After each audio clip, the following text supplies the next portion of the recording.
21 ലക്ഷത്തോളം സന്തുഷ്ടരായ ഉപഭോക്താക്കളും 2 ലക്ഷത്തോളം തിമിര ശസ്ത്രക്രിയകളും പൂർത്തിയാക്കിയ മലബാറിലെ ഏക കണ്ണാശുപത്രി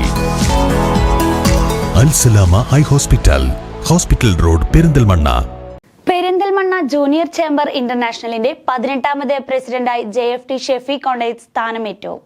ചടങ്ങിൽ JCI ദേശീയ അധ്യക്ഷൻ പ്രജിത് വിശ്വനാഥൻ മുഖ്യാതിഥിയായി പങ്കെടുത്തു. ഏറ്റവും വലിയ യുവജന സംഘടനയായ ജൂനിയർ ചേംബർ ഇന്റർനാഷണലിന്റെ സോൺ 28-ലെ പെരിന്തൽമണ്ണ ചാപ്റ്ററിലെ 18ാമത് പ്രസിഡന്റായി JFT ഷെഫീഖ് കൊണ്ടേത്ത് സ്ഥാനമേറ്റു. പെരിന്തൽമണ്ണ ടൗൺ ഹാളിൽ വെച്ച് വെള്ളിയാഴ്ച നടന്ന സ്ഥാനാരോഹണ ചടങ്ങിൽ JCI ദേശീയ ഉപാധ്യക്ഷൻ പ്രജിത് വിശ്വനാഥൻ മുഖ്യാതിഥിയായി. ട്രെയിനർ ആവണം, ട്രെയിനിങ് അറ്റൻഡ് ചെയ്യാനാണ് നമ്മൾ ഉദ്ദേശിച്ചത്. അതൊക്കെ വളരെ ഗംഭീരമായി നടക്കുന്ന ഒരു ഏരിയയാണ്. അതുകൊണ്ട് അങ്ങനത്തെ പ്രോഗ്രാമിൽ നമ്മൾ പോയിട്ട് അറ്റൻഡ് ചെയ്യാൻ, നമ്മുടെ ഒരു സ്കില്ല് ഡെവലപ്പ് ചെയ്യാം.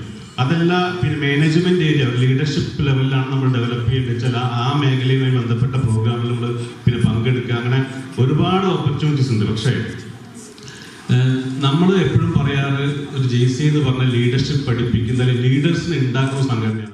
മേഖലാധ്യക്ഷ മീര മേനോൻ, മുൻ പ്രസിഡന്റും സോൺ വൈസ് പ്രസിഡന്റുമായ JFM Ashir Rahman, secretary Sharoof, treasurer Sofwan, zone ഓഫീസർമാർ തുടങ്ങിയവർ പങ്കെടുത്തു. 2025 വർഷത്തെ പ്രവർത്തന റിപ്പോർട്ട് മുൻ പ്രസിഡന്റ് ആഷിർ റഹ്മാൻ അവതരിപ്പിച്ചു. JCI പെരിന്തൽമണ്ണയുടെ നടത്താനിരിക്കുന്ന പദ്ധതികളായ trainers club, mega blood donation camp, mega health camp, evo privilege card, അർഹരായ 50 വിദ്യാർത്ഥികൾക്ക് തൊഴിലധിഷ്ഠിത കോഴ്സുകൾ പഠിക്കാനുള്ള അവസരം നൽകുക തുടങ്ങി 2026 വർഷത്തേക്കുള്ള വിവിധ പദ്ധതികൾ സദസ്സിൽ അവതരിപ്പിച്ചു.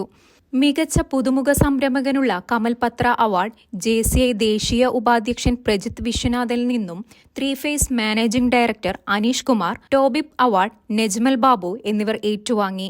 JCOM president Basheer Karinganad, JCI പെരിന്തൽമണ്ണയുടെ മുൻ പ്രസിഡന്റുമാരായ അനിൽ, അനുരൂപ് തുടങ്ങിയവർ ആശംസകൾ അറിയിച്ചു. IPP ZD community development Usha R Poornima പരിപാടിക്ക് നന്ദി പറഞ്ഞു.